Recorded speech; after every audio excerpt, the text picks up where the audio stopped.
एक समय में देवपुर नामक एक सुंदर गांव था। उस गांव में अनसुया नामक एक औरत एक छोटे घर में रहती थी।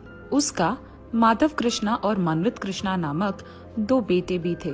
वो दोनों बेटे अपनी माँ की बात हमेशा मानते थे। एक दिन अनसुया उसके घर के बाहर बर्तन साफ कर रही थी। जोर की हवा आने के कारण उसके पड़ोसी घर से एक साड़ी उड़कर अनसुया के मुंह पे आती है। हाँ, ये क्या? कहाँ से आई है ये साड़ी, और वो भी मेरे मुंह पे? इसको ढूंढते हुए किसी के आने से पहले ही मुझे इसका रूपरेखा बदल देना होगा। ये फैसला करके वो तुरंत एक कैंची से वो साड़ी को काटने लगती है। इतने में उसकी पड़ोसी सुजाता उसकी साड़ी लेने वहाँ आती है और अनसुया को उसकी साड़ी काटते हुए देख, अनसुया, ये मेरी नई साड़ी है। कोई जानबूझकर तुम्हारे घर में इसे नहीं डाला है। ये हवा की वजह से आ गया है। कृपा करके इसे काटो मत। मुझे दे दो मेरी साड़ी। जब तक मैं तुम्हारी साड़ी को टुकड़े टुकड़े ना कर दूं, तुम्हें समझ में नहीं आएगा कि गलती से भी तुम्हारी साड़ी को मेरे घर में नहीं आना है, समझे? ये कह के वो उसके फैसले के अनुसार ही उस साड़ी को टुकड़ों में काट कर ही उसके पड़ोसी सुजाता को देती है। और क्योंकि सुजाता को अनसुया के बारे में पता है, वो कुछ ना कह पाती है और वहाँ से चुपचाप उन टुकड़ों को लेकर चले जाती है। ऐसे ही अनसुया उसके बुरे बर्ताव से उस गांव में सारे लोगों को हर दिन परेशान करती थी।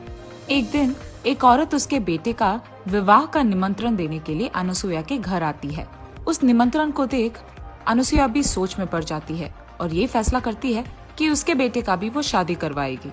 लेकिन मेरे बारे में जानते हुए भी कोई इस गांव में मुझे मेरे बेटे के लिए एक बहू नहीं देगा, इसीलिए मैं पड़ोसी गांव में जाकर मेरे बेटे के लिए एक अच्छी पत्नी ढूंढ कर लाऊंगी। ये फैसला करके वो अगले दिन पड़ोसी गांव में जाकर एक बड़े घर की बेटी स्वप्ना को उसके बड़े बेटे से विवाह निश्चय करती है और ऐसे उन दोनों का शादी करवाती है। स्वप्ना नई नवेली दुल्हन होने के कारण शुरू में अनसुया उसे कोई काम नहीं कहती है और उसे प्यार से देखती है। ऐसे कुछ दिन बीत जाते हैं। फिर एक दिन स्वप्ना पोछा कर रही थी घर में और अनसुया ये देखे बिना घर में चलती रहती है। उसे ऐसे चलते हुए देख, सासू माँ, जरा देख के चलिएगा, मैं पोछा कर रही हूँ तो फर्श अभी गीला है, कहीं आप गिर ना जाए, देख के चलिएगा। ये मेरी बहू की इतनी हिम्मत कि मुझे बता रही है क्या करूँ क्या नहीं। अब तो मैं इसे सबक सिखाऊंगी। मैं वही चलूंगी जहाँ ये पोछा कर रही है, ताकि सारा दिन मैं इसे काम ही करवाऊं। ये फैसला करके अनसुया वही चलती रहती है जहाँ स्वप्ना पोछा मारने की कोशिश करती है। बार बार ऐसे करने के कारण स्वप्ना पोछा करना बंद करके अनसुया को बस देखती रहती है। क्या हुआ बहू, घर साफ करना छोड़कर तुम मुझे क्या घूर रही हो? चलो करो काम। ये कहकर वो अपने बहू के सिर पे एक जोर का धप्पा देती है, जिसके कारण उसकी बहू बकेट को टकराकर नीचे गिर जाती है। हा हा हा, तुमने तो कहा कि मैं फिसल के गिर जाऊंगी, मगर अब तुम ही गिर गई। ऐसे ही पड़ी रहोगी कि काम भी करोगी? चलो लग जाओ काम पर। ये कहकर वो हंसते हुए उसके कमरे में चले जाती है। चलो ये तो देखते हैं कि मेरे बहू ने घर साफ किया कि नहीं। बाहर जाकर देखने पर उसकी बहू वहाँ नहीं रहती है। ढूंढने पर उसकी बहू उसके कमरे में सोते हुए दिखती है। तब अनसुया वहाँ जाकर उसके कंबल को जोर से खींचती है, जिसके कारण उसकी बहू स्वप्ना नीचे गिर जाती है। हाँ, क्या हुआ सासू माँ? मैं सो रही थी और आपने मुझे नीचे गिरा दिया। तुम सो कैसे रही हो? तुमने क्या सोचा घर का काम हो गया? खाना कौन पकाएगा? जाकर खाना बनाओ। उसके ऐसे जोर से चिल्लाने के कारण स्वप्ना उठकर खाना बनाने में लग जाती है। ऐसे ही अनसुया हर रोज उसकी बहू स्वप्ना को कोई न कोई कारण लेकर उसे दुख पहुंचाती ही रहती थी और भला बुरा कहती थी। और दूसरी तरफ स्वप्ना उसकी सासू माँ को कुछ न कह पाने के कारण चुप ही रहती थी। ऐसे कुछ दिन बीत जाते हैं। एक दिन अनसुया उसके घर में टीवी देख रही थी और अचानक उसका छोटा बेटा शादी करके बहू को उसके साथ घर ले आता है। ये देख अनसुया चौंक जाती है। मनवित, मुझे तुमने एक भी बात बताए बिना शादी कर लिया? तुम क्या समझ रहे थे? माँ, आप मेरा यकीन कीजिए, अगर आपको पता चला कि मैंने ये शादी क्यों किया तो आप बहुत खुश होंगी। पहले हमें अंदर तो आने दो। उसके बेटे के ऐसे कहने के कारण वो उन दोनों को अंदर बुलाती है, लेकिन किसी से कुछ भी बात नहीं करती है और सिर्फ उसके कमरे में जाकर बैठ जाती है। ये सब देख मनवित उसके माँ के पास जाकर ऐसे कहता है, माँ, मेरी पत्नी प्रिया बहुत ही अमीर है, इसीलिए मैंने आपसे पूछे बिना शादी कर लिया। उसके माँ बाप के बाद वो सारा जायदाद हमारा ही होगा। क्या? मेरी बहू अमीर है? अरे बेटा, तुमने ये बात पहले क्यों नहीं कहा? मैं सोच रही थी कि तुमने किसी ऐरे गैरे से शादी कर लिया। जैसे ही अनसुईया को पता चलता है कि उसकी छोटी बहू अमीर है, वो सारे काम उसके बड़ी बहू से करवाते हुए उसकी छोटी बहू की बहुत अच्छी देखभाल करती है। एक दिन जब उसकी बड़ी बहू काम कर रही थी, अनसुईया उसके पास जाकर ऐसे कहती है, ए स्वप्ना, कितनी देर पकाओगी खाना ऐसे? मेरी छोटी बहू भूखी होगी शायद, मुझे जल्दी जाकर उसे खाना देना होगा, जल्दी करो। ऐसे कहती ही रहती है कि वहाँ से गुजरते हुए प्रिया को ये सारी बातें सुनाई देती है। फिर प्रिया उसके मन में ऐसे सोचती है, हाँ, तो इसीलिए मेरी सासू माँ मेरी इतनी अच्छी ख्याल रखती है, क्योंकि मैं अमीर हूँ, वरना मुझे भी उसकी बड़ी बहू की तरह सारे काम करवाते हुए दुख पहुँचाती थी। ये सोचकर वो उसके कमरे में चले जाती है। जब सासू माँ प्रिया के कमरे में जाकर उसे खाना देती है, तब प्रिया खाना खाते हुए ऐसे कहती है, सासू माँ, ये सारे व्यंजन ना बहुत ही स्वादिष्ट है। हाँ बेटी, ये सारे व्यंजन ना मैं ही करती हूँ हर रोज। इस घर में सालों से खाना मैं ही पका रही हूँ। मेरे दोनों बेटों को भी मेरे हाथ का खाना ही बहुत पसंद है। तुम्हें जब भी कुछ चाहिए ना, बस मुझे एक आवाज दो, मैं तुम्हारे लिए वो बना दूंगी।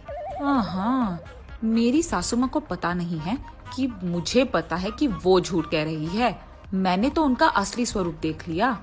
अब देखो मैं उन्हें कैसे दौड़ाऊंगी। ऐसा कुछ करूंगी कि इनको आराम करने का 1 मिनट का वक्त भी ना मिले। ये फैसला करके वो अगले दिन उसकी सास के पास जाकर ऐसे कहती है, सासू माँ, आज मुझे गरम गरम वड़ा खाने का मन कर रहा है, आप मेरे लिए बनाएंगे? मैं भी आपके पास खड़े होके सीखूंगी कि कैसे बनाते हैं। अरे रे, अब तो मैं अपने बड़े बहू से भी ये बनवा नहीं पाऊंगी, क्योंकि ये लड़की तो मेरे बगल में खड़े रहना चाहती है जब मैं वड़ा बनाऊंगी। अब तो मुझे खुद से ही करना होगा। और ऐसे वो खुद प्रिया के लिए वड़ा बनाने लगती है। सासू माँ, सिर्फ वड़ा नहीं, उसके साथ खाने के लिए एक मांस का भी व्यंजन बनाइए ना। ऐसे प्रिया तब से हर दिन कोई ना कोई काम उसके सासू माँ से करवाती रहती है। ऐसे ही एक दिन प्रिया उसके सासू माँ से पकौड़ी बनवाती है और अनसुईया उसके बहू के लिए पकौड़ी बनाते हुए उससे ऐसे कहती, बेटी, तुम्हारा पति ना इसी गांव में कोई अच्छा व्यापार करना चाहता है, इसीलिए तुम एक काम करो, अपने घर जाके कुछ निवेश के पैसे लेके आना बेटा, तभी तुम्हारा पति कुछ कर पाएगा। सासू माँ, आपको अभी भी शर्म नहीं आया?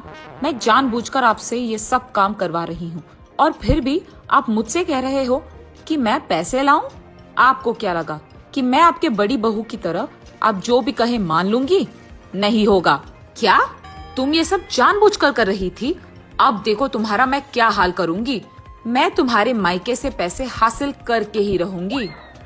ये फैसला करके वो रोते हुए उसके छोटे बेटे के पास जाकर जो भी हुआ बोलती है, माँ, आप फिक्र मत कीजिए, आप जैसे सोच रही हैं वैसे ही होगा। मेरी पत्नी आपकी सारी बात मानेगी और मैके से पैसे लाकर ही रहेगी।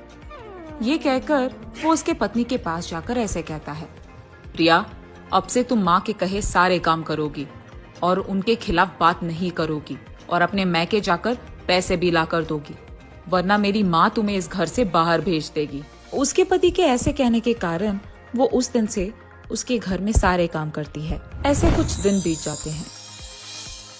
फिर अचानक एक दिन सरकार घोषित करता है कि कोरोना वायरस नामक एक भयंकर वायरस देश में फैल रही है और लोगों को एक दूसरे से 2 गज की दूरी निभाना पड़ेगा।